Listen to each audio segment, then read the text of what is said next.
السلام علیکم بچوں، آج ہم مضمون لکھیں گے علم ایک لازوال دولت ہے۔ تو چلیے شروع کرتے ہیں۔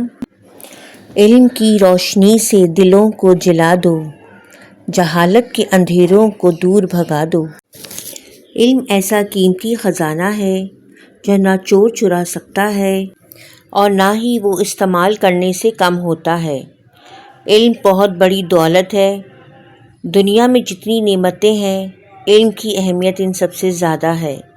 جس کے پاس علم ہے وہ سب سے بڑا دولت مند ہے۔ علم کا سب سے بڑا فائدہ یہ ہے کہ اس سے انسان کا اخلاق سنورتا ہے۔ تعلیم یافتہ شخص کے رہنے سہنے، بول چال، لین دین اور دوسرے معاملات میں بھی ایک سلیقہ ہوتا ہے، اس لیے سب لوگ اس کی عزت کرتے ہیں۔ علم انسان کی ترقی کا زینہ ہے۔ علم سے اچھائی اور برائی کا پتہ چلتا ہے۔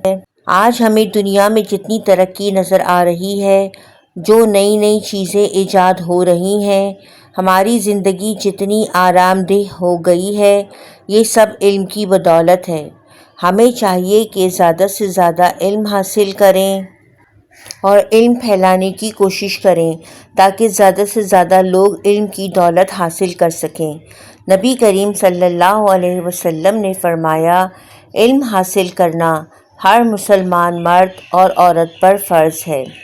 ایک اور جگہ آپ صلی اللہ علیہ وآلہ وسلم نے فرمایا، علم جنت کے راستوں کا نشان ہے۔ یعنی علم کے ذریعے ہی ہم معلوم کر سکتے ہیں کہ جنت میں جانے کے لیے کون کون سے کام کرنے ضروری ہیں۔ اللہ تعالیٰ سورۃ العلق میں فرماتے ہیں، اقرأ پڑھو، یعنی علم حاصل کرو۔